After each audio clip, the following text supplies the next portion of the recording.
Hello guys, सो आज हम new topic पढ़ेंगे that is controlling. Management process में हमने अभी तक प्लानिंग, ऑर्गेनाइजिंग, स्टाफिंग, डायरेक्टिंग पढ़ा, उनकी प्रोसेस पढ़े। अब लास्ट है हमारा कंट्रोलिंग। मैनेजमेंट के 5 प्रोसेस होते हैं: planning, organising, staffing, directing and controlling. बाकी के 4 की वीडियो मैं ऑलरेडी अपलोड कर चुकी हूँ एंड अभी हम करेंगे controlling. Comparing the actual performance with the planned performance.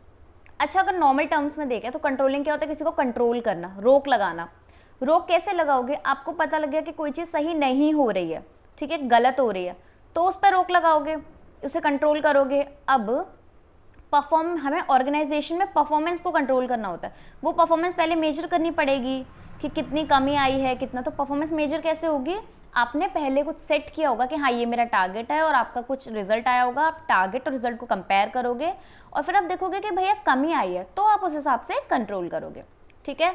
तो डेफिनेशन देखते हैं। Comparing the actual performance with the planned performance, finding out deviation and taking corrective measure. Controlling में क्या करते हैं हम? जो एक्चुअल परफॉर्मेंस हमारी आई है, जो एक्चुअली हमने बनाया है, जो एक्चुअली हुआ है, जो एक्चुअल परफॉर्मेंस है, उसे कंपेयर करते हैं विद द प्लान्ड परफॉर्मेंस। जो प्लान किया था प्लानिंग के टाइम पे स्टार्टिंग में, उससे जो एक्चुअल में परफॉर्मेंस आई है उसे कंपेयर करेंगे। फाइंडिंग आउट डेविएशन, डेविएशन होती है कमी, ठीक है। फिर हम कमी निकालते हैं, मतलब पहले तो कंपेयर करेंगे एक्चुअल परफॉर्मेंस को और प्लान परफॉर्मेंस को। जो मेरा एक्चुअल में आया है और जो मैंने प्लान किया था उन्हें कंपेयर करो। डेविएशन ढूंढो, कमी ढूंढो। अगर कमी है then taking corrective measure, then सही मेजर लो, करेक्टिव मेजर लो, करेक्टिव एक्शन लो कि उसे सही करना है। अब नॉर्मली बताती हूँ, तुमने टारगेट किया था, प्लान किया था कि 10 शर्ट बनेगी, मैं 10 ही ले रही हूँ, ठीक है, एग्जाम्पल है। 10 शर्ट बनाएंगे, तुम्हारी बनी है 8। एक्चुअल परफॉर्मेंस क्या है? 8। प्लान क्या थी? 10। डेविएशन कितने का हुआ? 2 शर्ट का। वो क्या हुआ? डेविएशन 2। तब करेक्टिव मेजर तुम लोगे कि क्यों वो 2 शर्ट कम बनी है, ठीक है। तो ये होता है कंट्रोलिंग। इसका प्रोसेस इजी है। एस्टेब्लिशमेंट ऑफ स्टैंडर्ड, स्टैंडर्ड मतलब टारगेट, टारगेट मतलब प्लान परफॉर्मेंस। जो जिससे तुम्हें कंपेयर करना है वो वाला स्टैंडर्ड तुम सेट करोगे कि मुझे किससे कंपेयर करना है।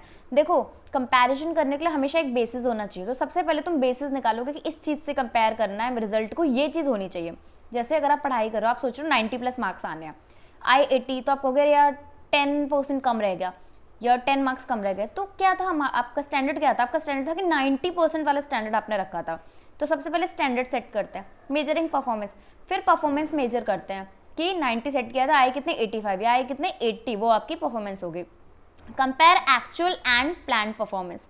एक्चुअल और प्लान परफॉर्मेंस को कंपेयर करेंगे तो पता लगेगा 100 सेट किया था 90 आए, या 100 सेट किया था 80 आए, 20 का गैप, तो कंपेयर किया ना।